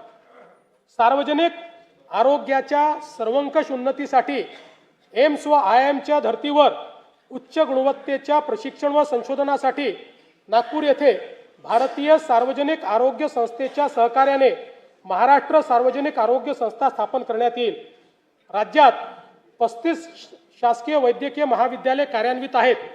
त्यापैकी नव्याने मान्यता दिलेल्या 11 महाविद्यालयांची बांधकामे विविध टप्प्यावर आहे. स्वामी रामानंद तीर्थ ग्रामीण शासकीय वैद्यकीय महाविद्यालय अंबाजोगाई या संस्थेच्या इमारतीच्या एकत्रीकरणाकरता बृहद आराखडा तयार करण्यात आला आहे. राज्यात विविध जिल्हा आरोग्य संस्थांची बळकटीकरणाची कामे सुरू असून त्यासाठी आवश्यक निधी उपलब्ध करून देण्यात येईल. बीड येथील जिल्हा रुग्णालयाच्या विस्तारीकरणासाठी 360 खाटांचे रुग्णालय बांधकाम, नर्सिंग कॉलेज व वसतिगृहाचे काम प्रस्तावित आहे. उपक्षेत्र चौथे सॉफ्ट पॉवर. राज्यास भाषा, कला, क्रीडा व संस्कृतीचा समृद्ध वारसा लाभलेला आहे. या बाबीचे जतन, संवर्धन आणि त्याचा प्रसार करणे, सांस्कृतिक वारशाचे महत्त्व विशद करणे, अधिकाधिक प्रसिद्धी देऊन त्यांना आंतरराष्ट्रीय व्यासपीठ उपलब्ध करून देण्याचे उद्दिष्ट आहे. राष्ट्रीय व आंतरराष्ट्रीय दर्जाचे खेळाडू निर्माण करण्याकरिता राज्यातील क्रीडा पायाभूत सुविधा व प्रशिक्षणावर विशेष भर देण्यात येणार आहे. नाशिक व त्र्यंबकेश्वर येथे सन 2027 मध्ये सिंहस्थ कुंभमेळा संपन्न होणार आहे. कुंभमेळ्याच्या आयोजनासाठी प्राधिकरणाची स्थापना करण्यात आली असून नाशिक व त्र्यंबकेश्वर येथे कुंभमेळ्याच्या निमित्त देशभरातून आणि परदेशातून मोठ्या प्रमाणात भाविक येतील. या कुंभमेळ्याचे सुयोग्य आयोजनासाठी एकात्मिक विकास आराखडा तयार करण्यात आला असून त्याकरता आवश्यक तो सर्व निधी उपलब्ध करून देण्यात येत आहे. या अंतर्गत गोदावरी नदी स्वच्छता, त्र्यंबकेश्वर येथे उपसा योजनेद्वारे अमृत स्नान व पिण्याच्या पाण्याची व्यवस्था, मलनिस्सारण प्रकल्प, घाट सुशोभीकरण व इतर सुशोभीकरणाची कामे प्रगतीपथावर आहेत. नाशिक विमानतळ, Nashik ring road, Nashik railway station, Nashik bus station इत्यादी सर्व पायाभूत सुविधांच्या श्रेणीवर्धनाची कामे पूर्ण करण्याचे नियोजन आहे. युनेस्कोच्या जागतिक वारसा नामांकन प्राप्त 12 किल्ल्यांमध्ये राज्यातील रायगड, राजगड, प्रतापगड, साल्हेर, लोहगड, शिवनेरी, पन्हाळा, खांदेरी, सुवर्णदुर्ग, सिंधुदुर्ग, विजयदुर्ग आणि तामिळनाडू राज्यातील जिंजी या किल्ल्यांचा समावेश आहे. या ऐतिहासिक किल्ल्यांचे जतन करण्याकरता आवश्यक उपाययोजना करण्यात येत आहेत. आंबेगाव बुद्रुक, तालुका हवेली, जिल्हा पुणे येथे शिवसृष्टी प्रकल्पासाठी आणि सिंधुदुर्ग जिल्ह्यातील राजकोट किल्ला परिसर विकासासाठी आवश्यक निधी उपलब्ध करून देण्यात येईल. आग्रा येथे छत्रपती शिवाजी महाराजांचे स्मारक व पानिपत हरियाणा काला अम येथे मराठा शौर्य स्मारक उभारण्यास मान्यता देण्यात आली आहे. या स्मारकांच्या जागा निश्चितीसाठी संबंधित राज्य सरकारशी समन्वय साधण्यात येत आहे. स्वराज्यासाठी प्राणाची आहुती देणारे छत्रपती संभाजी महाराजांच्या मौजे तुळापूर येथील भव्य स्मारकाचे काम जून 2026 पर्यंत पूर्ण करण्याचे नियोजन आहे. मौजे वडू बुद्रुक येथील समाधीस्थळाचे काम जून 2027 पर्यंत पूर्ण करण्याचे नियोजन आहे. संगमेश्वर, जिल्हा रत्नागिरी येथील स्मारकाच्या कामाचा नियोजन आराखडा अंतिम टप्प्यात असून हे काम देखील लवकरच हाती घेण्यात येईल. छत्रपती संभाजी महाराज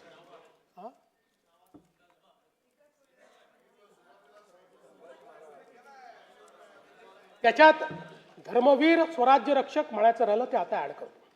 धर्मवीर स्वराज्य रक्षक छत्रपती संभाजी महाराज.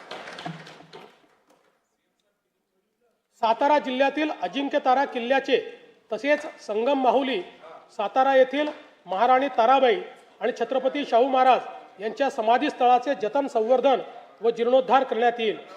थोर समाज सुधारक महात्मा ज्योतिराव फुले यांचे जन्मगावी मौजे कडगुण, तालुका खटाव, जिल्हा सातारा येथे भव्य स्मारक उभारण्याचे प्रस्तावित आहे. ज्ञानज्योती सावित्रीबाई फुले यांचे जन्मगाव नायगाव, तालुका खंडाळा, जिल्हा सातारा येथे स्मारक व महिला प्रशिक्षण केंद्र उभारण्याची साठी मान्यता देण्यात आली आहे.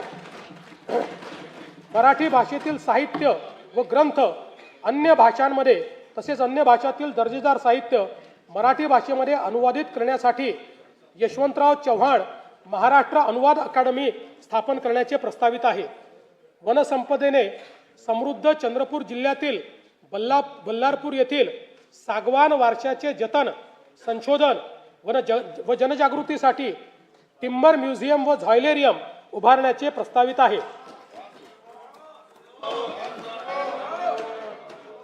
सन 2036 मध्ये होणाऱ्या ऑलिम्पिक स्पर्धांचे आयोजन करण्यासाठी भारत प्रयत्नशील आहे. राज्यातून जास्तीत जास्त खेळाडूंनी ऑलिम्पिकमध्ये सहभाग नोंदवावा याकरिता मिशन लक्ष्यवेध योजनेअंतर्गत athletics, badminton, boxing, weightlifting, hockey, कुस्ती, archery, shooting, rowing, sailing, lawn tennis व टेबल टेनिस या 12 खेळांचे राज्यस्तरावर 8 हाय परफॉर्मन्स सेंटर सुरू करण्यात आले आहेत. आणखी 4 अशाच प्रकारचे केंद्र सुरू करण्यात येतील. विभाग स्तरावर 25 क्रीडा उत्कृष्टता केंद्रे व जिल्हा स्तरावर 96 क्रीडा गुणवत्ता विकास केंद्रे सुरू करण्यात येतील. राज्य, विभाग, जिल्हा व तालुकास्तरीय क्रीडा संकुलाच्या विकासासाठी आवश्यक निधीची तरतूद करण्यात आली आहे. स्तंभ 4 सुशासन व गतिमानता.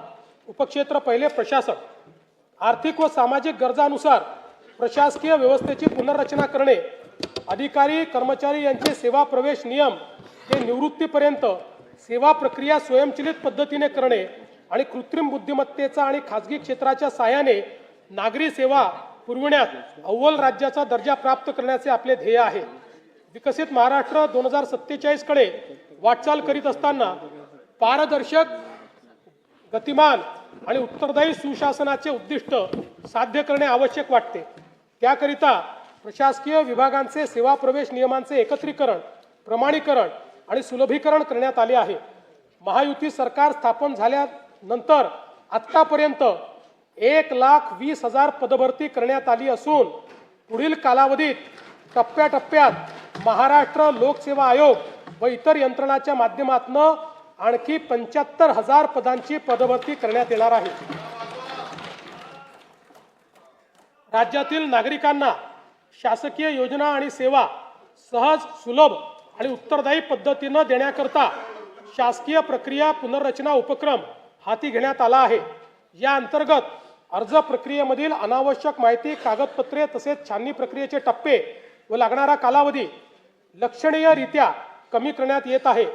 यासाठी आपले सरकार पोर्टल 2.0, मैत्री पोर्टल 2.0, महाडीपीटी 2.0 नव्याने विकसित करण्यात येत आहे. नागरिकांच्या मालमत्तांमधील वाद कमी करणे, मालमत्ता हस्तांतरणामधील गैरव्यवहारांना प्रतिबंध करणे आणि मालमत्तांच्या हक्काचे संरक्षण करण्यासाठी महाराष्ट्र भूमी मालकी हक्कधारी अधिनियम आणण्यात येईल. उपक्षेत्र दुसरे, तंत्रज्ञान. प्रभावी शासनासाठी सर्व नागरिक आणि व्यवसाय सेवा डिजिटलायझेशन राज्यात प्रगत तंत्रज्ञानाच्या पायाभूत सुविधा स्थापन करण्याचे उद्दिष्ट आहे. जमिनीचे 100% व्यवहार संगणकीकृत करणे, 100% ई-ऑफिसचा स्वीकार आणि कागदविरहित शासकीय कामकाज सुरू करण्याचे नियोजित आहे. प्रभावी धोरण निर्मिती, जलद निर्णय प्रक्रिया तसेच उत्तरदायित्व सुनिश्चित करण्याच्या दृष्टीने पुरेशा मनुष्यबळासह इलेक्ट्रॉनिक्स, माहिती तंत्रज्ञान व कृत्रिम बुद्धिमत्ता विभाग हा स्वतंत्रपणे स्थापित करण्यात येणार असून त्या सहाय्यक म्हणून आयुक्तालय तसेच स्वतंत्र माहिती तंत्रज्ञान संवर्ग कार्यान्वित करण्यात येईल. राज्यातील माहिती तंत्रज्ञान व बुद्धिमत्ता क्षेत्र गतिमान करण्याच्या उद्देशाने ओपन एआय व सर्वम एआय या जागतिक व राष्ट्रीय स्तरावरील नामवंत संस्थांसोबत हेतुपत्र करण्यात आले आहे. तसेच IIT मुंबई आणि भारत जेन यांच्या समवेत शासनाने सामंजस्य करार केला आहे. कृत्रिम बुद्धिमत्ता, क्वांटम संगणन, ड्रोन, स्वयंचलित वाहन व डीप टेक यासारख्या अत्याधुनिक तंत्रज्ञान क्षेत्रात राज्याला जागतिक दर्जाचे केंद्र म्हणून विकसित करणे तसेच संशोधन, नवोन्मेष व उच्च मूल्य उत्पादनाची परिसंस्था निर्माण करणे या हेतूने राज्यात विशेष धोरण अंमलात आणण्यात येणार आहे. विकसित महाराष्ट्र 2047 या दृष्टिकोनाशी सुसंगत सायबर सुरक्षा धोरण राबविण्याचे प्रस्तावित आहे. राज्याला सुरक्षित, विश्वासार्ह आणि भविष्यासाठी सज्ज असे डिजिटल राज्य बनवणे हे या धोरणाचे प्रमुख उद्दिष्ट आहे. राज्याच्या सार्वभौम डेटाची आणि अनुप्रयोगाची सुरक्षितता सुनिश्चित करण्यासाठी अत्याधुनिक स्टेट डेटा सेंटर स्थापन करण्यात येईल. राज्यात महाराष्ट्र जिओ टेक्नॉलॉजी ॲप्लिकेशन सेंटरची स्थापना करण्याचा निर्णय घेण्यात आला आहे. राज्याच्या आर्थिक विकासासाठी राष्ट्रीय स्तरावरील उपक्रमांचे कार्यक्षम व प्रभावी पद्धतीने नियोजन करून त्याच्या अंमलबजावणीचे कार्य हे केंद्र करेल. उपक्षेत्र तिसरे, सुरक्षा, गुन्हे तपासणी तसेच आपत्ती प्रतिरोधकता व रस्ते सुरक्षा सक्षम करणे हे उद्दिष्ट साध्य करण्याकरता अद्ययावत फौजदारी कायदे संहितेच्या अंमलबजावणीस गती देण्यात येत आहे. तंत्रज्ञानावर आधारित पोलीस व्यवस्था, पोलीस नोंदीचे 100% डिजिटलायझेशन, सक्षम CCTV यंत्रणा, सर्व जिल्ह्यामध्ये प्रगत न्यायवेधक सायबर केंद्र कार्यान्वित करणे आणि ITMS सारख्या आधुनिक तंत्रज्ञानाचा सुयोग्य वापर करून नागरिकांना सुरक्षा प्रदान करण्याचे नियोजन आहे. मानव वन्यजीव संघर्ष निवारणाकडे राज्य शासनाने गांभीर्याने लक्ष दिले असून या समस्येवर कायमस्वरूपी तोडगा काढण्यासाठी विविध उपाययोजना राबविण्यात येणार आहेत. वन्यजीवांच्या हालचालीची पूर्वसूचना देण्यासाठी कृत्रिम बुद्धिमत्ता प्रणालीचा वापर, रात्रीच्या गस्तीसाठी विशेष थर्मल ड्रोन आणि कमांड अँड कंट्रोल सेंटर आणि सौर कुंपण योजना यासाठी निधी उपलब्ध केला जाईल. हे जे मध्ये बोलत असतील त्यांचे पैसे कट केले जातात. मग इकडेच बघितलं, इकडे नाही, मध्ये मध्ये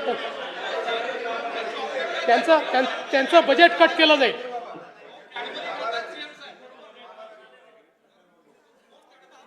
त्यांना परमनंट नाशिकमध्ये बसवण्यात येईल.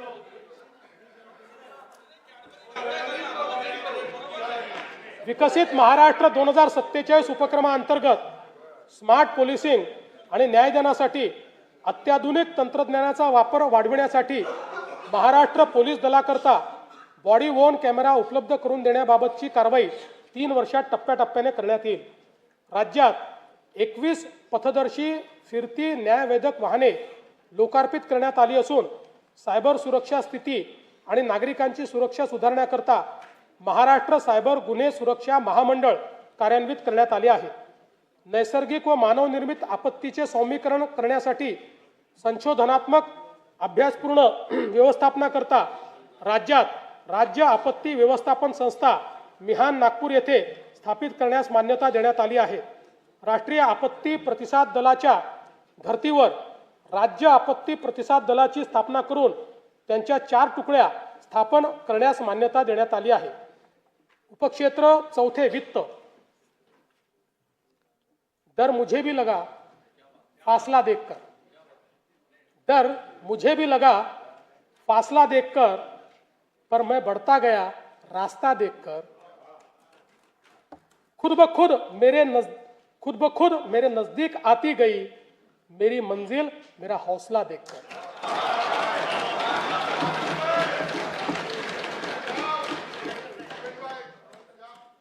खर्चाचे सुसूत्रीकरण, महसूल प्रणालीचे आधुनिकीकरण, कामगिरीवर आधारित अंदाजपत्रकाची सुनिश्चिती आणि पर्यायी वित्त पुरवठ्याच्या स्रोतांचा वापर या उपक्रमाद्वारे दूरदर्शी आर्थिक व्यवस्थापन आणि पर्यायी शाश्वत राजकोषीय मार्ग सुनिश्चित करणे हे राज्याचे उद्दिष्ट आहे.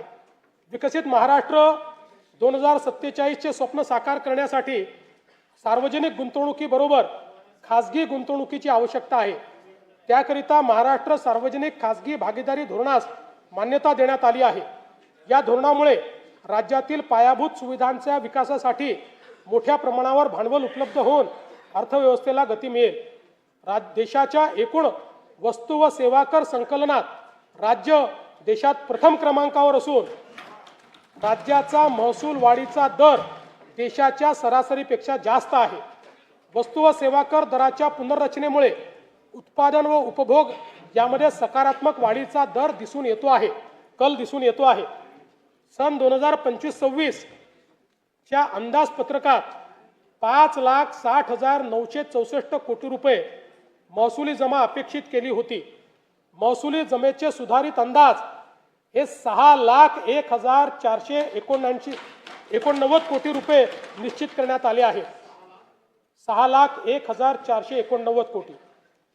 सन 2025-26 एकूण खर्चाचे अर्थसंकल्पीय अंदाज 7,20,000 कोटी रुपये व सुधारित अंदाज 7,55,920 कोटी रुपये असून भांडवली व कल्याणकारी योजनांवरील खर्चात झालेल्या वाढीमुळे सन 2025-26 या वर्षाच्या एकूण खर्चाच्या सुधारित अंदाजात वाढ करण्यात आली आहे.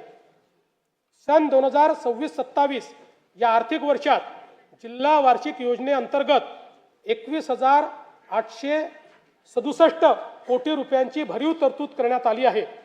गेल्या वर्षीच्या तुलनेत ही तरतूद 1,702 कोटी रुपयांनी अधिक आहे. सन 2026-27 मध्ये कार्यक्रम खर्चाची रक्कम 2,75,626 कोटी इतकी निश्चित करण्यात आली आहे. त्यामध्ये अनुसूचित जाती घटक कार्यक्रमासाठी 23,150 कोटी रुपये तर आदिवासी घटक कार्यक्रमाकरता 21,723 कोटी रुपये इतक्या नियत व्ययाचा समावेश आहे. सन 2026-27 अर्थसंकल्पामध्ये एकूण खर्चासाठी 7,69,467 कोटी रुपयांची तरतूद केली आहे. सन 2026-27 अर्थसंकल्पामध्ये महसुली जमा 6,16,099 कोटी रुपये तर महसुली खर्च 6,56,651 कोटी रुपये अंदाजित केला आहे.